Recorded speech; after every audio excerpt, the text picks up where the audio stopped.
Hello, I'm Bernard Hickey from interest.co.nz and welcome to a special Doubleshot interview here with Finance Minister Bill English, who's just presented the mid-year budget economic and fiscal update.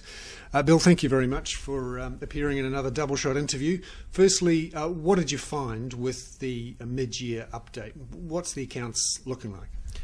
Well, I think quite predictable. What it shows is that with the economic recovery being a bit more moderate, tax revenue's been down, there's been a few one-off events like the Christchurch earthquake, so it's put us further into deficit than we expected at the budget.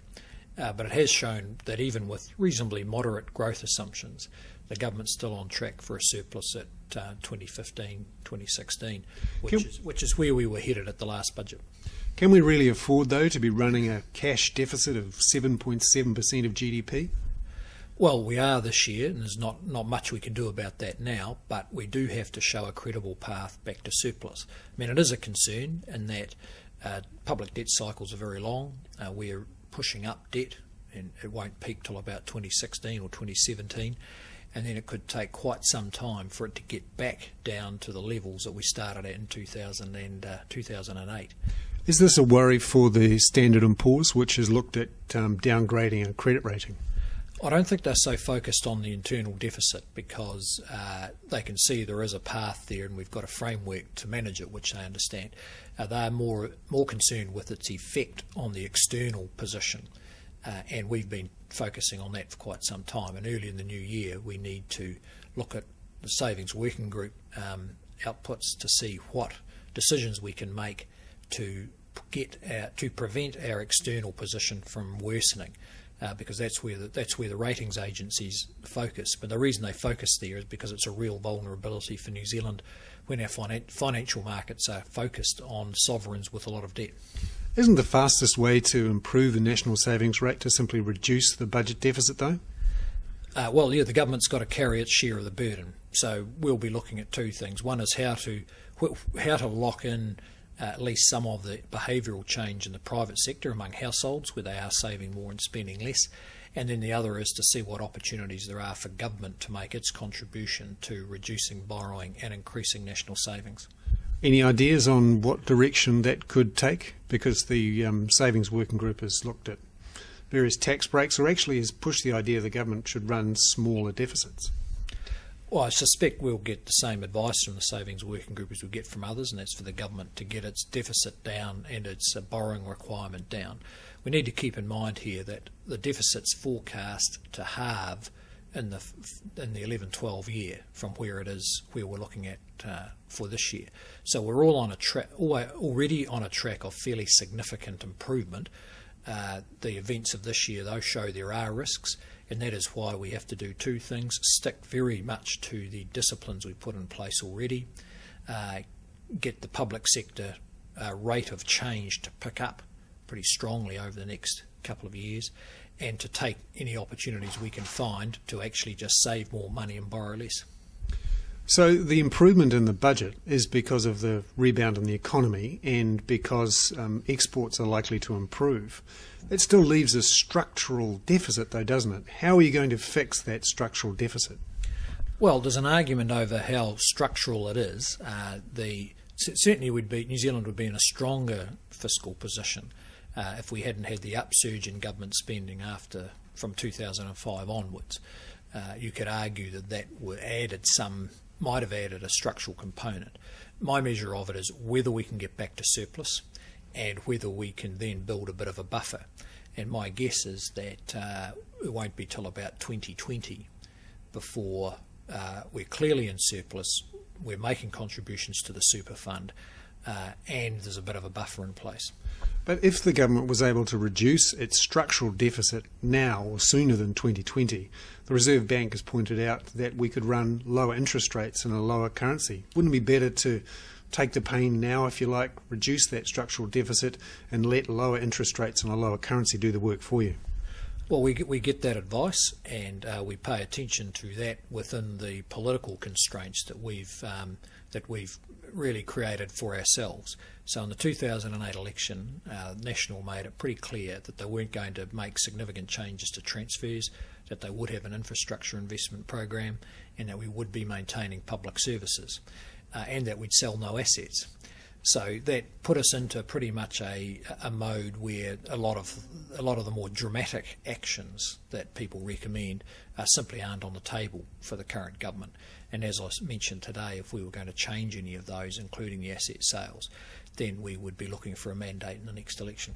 Should they be on the table, though, more dramatic actions to reduce that core spending, that deficit that we've got? Well, I think there's a growing public expectation that the government will be pretty firm about government spending. There's no mood for a lolly scramble in 2011.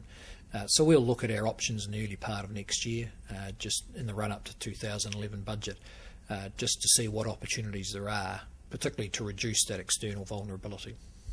Are you concerned with the first figures coming through after the tax changes that the government's put too many eggs in the GST basket? Because, as we've found, people are spending less, and that is translating into lower than expected GST revenues.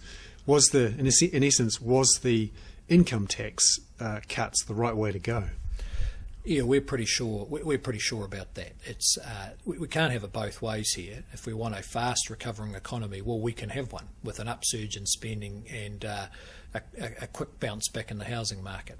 But I think we all know that in the new world, in the new normal, that wouldn't be sustainable.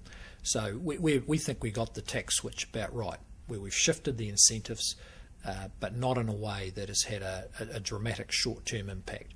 However, in the long term, it will help us rebalance alongside the other policy measures we've got to take to savings and exports and away from consumption and debt. You also announced today the first assessment of the capital position of the government. What did you find? Well, we found a lot of things I think that would surprise people. In the first case, I was a bit surprised when getting into government that really government had no idea what was happening with its capital. There's been a lot of political focus on the SOEs, but it turns out that their equity value is only about 10% or less of the balance sheet. Housing Corp is bigger than all the SOEs put together. So it turns out we own $230 billion. So if that's the family silver, the SOEs are just a few spoons in the set.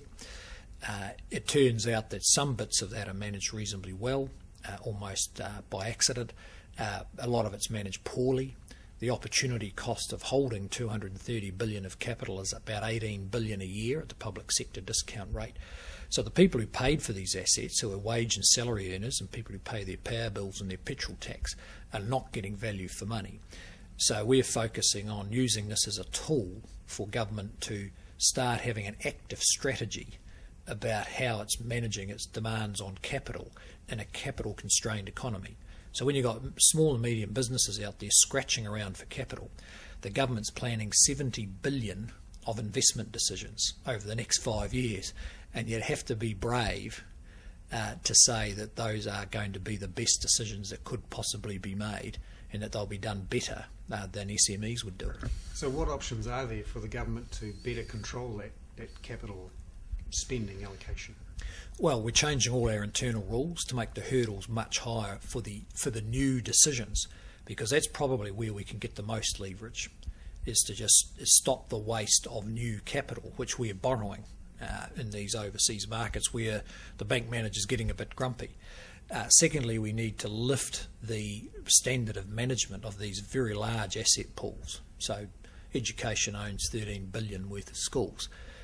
Small gains in that portfolio, or $15 billion worth of houses, can make a big difference to our to our net worth, but also to the operational spend that goes with the efficient management of capital. And as we've said many times on asset sales, we're kicking the tyres on that, and if we change our position from no sales, then we will campaign on that in the next election. But certainly when you look at that whole balance sheet, and the risks of borrowing more, we do need to get much clearer priorities. In fact, government hasn't had a tool to be able to express its priorities. Now we do, and I hope it's going to be an interesting debate that people on the interest.co website will contribute to. And were there any obvious low-hanging fruit that popped out of this review that you say, hey, we shouldn't really be investing here, or no, we should go somewhere else? Probably the biggest single area would be in the housing portfolio, where Housing Corp tell us, from a lot of work they've done this year, about a third of their stock, so about a 5 billion worth of housing stock, is the wrong size in the wrong place and the wrong condition. So if we want to help more people with serious housing need, then we can do that.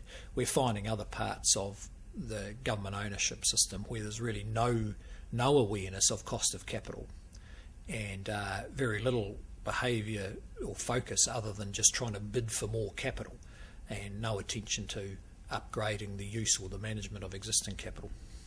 Bill English, the Finance Minister there, talking after the release of the mid-year economic and fiscal update and the government's assessment of its capital position.